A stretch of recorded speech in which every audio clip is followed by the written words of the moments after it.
Pizza pişiriş. Qanday pizza? Pepperoni. Ketdik onda pizza pişiremiz. Ura Ayşe. Kedi kaşık. Сәлем достар, менің арнама қош келдіңіздер. Мен бүгін қайнымның заказы бойынша сіздерге осындай өте жұмсақ, өте дәмді болып шығатын, тез дайындалатын пиццаның рецептімен бөлісетін боламын. Сіздер де менімен бірге жасап көріңіздер. Қараңыздар, достар, өте жұмсақ болып шығады. Қажетті заттардың барлығын описание бөліміне қалдырып кеттім. Ең алдымен бізге керекті заттарымыздың барлығын холодильнигімізден тук етіп алып алдық барлығын.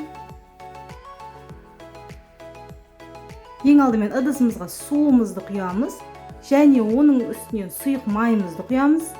Оның үстінен 1 чай қасық разрыхитель және 1 чай қасық дрожжімізді саламыз және кішкене тұз және 2 чай қасық құмшекерімізді салып жақсылап араластырамыз. Және оның үстінен ситадан өткізілген ұнымызды салып, қолымызбенен жұмсақ етіп қамырлеп 5 минутқа қойып қоямыз. Келесі пиццамыздың заттарын дайындап алайық.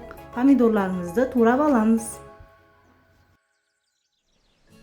Және пепперони пиццамызға міндетті түрде колбаса қажет. Колбасаларымызды турап дайындап аламыз.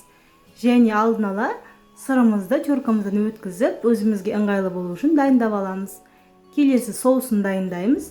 Бізде 2 пицца болғандықтан 4 ас қасық майонез және 4 ас қасық кетчупымызды құйып, барлығын бір келкі масса болғанша араластырып шығамыз. Осымен біздің соусымыз дайын.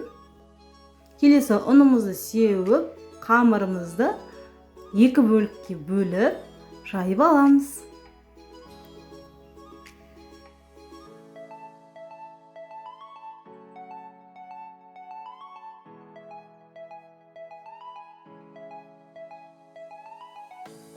Табамызға кішкене ғана ұнымызды сеуіп, алдын ала жайылған қамырымызды орналастырып аламыз.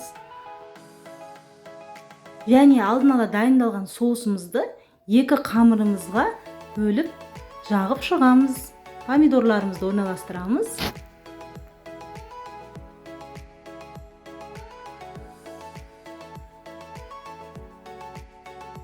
Және колбасамызды орналастырамыз.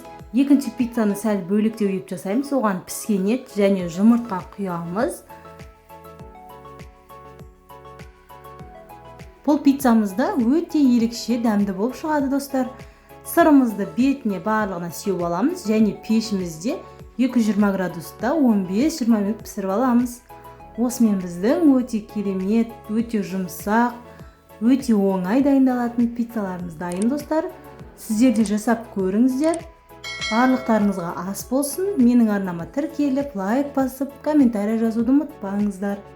Өте жұмсақ, дәмді болып шығатыны сөзсіз, достар.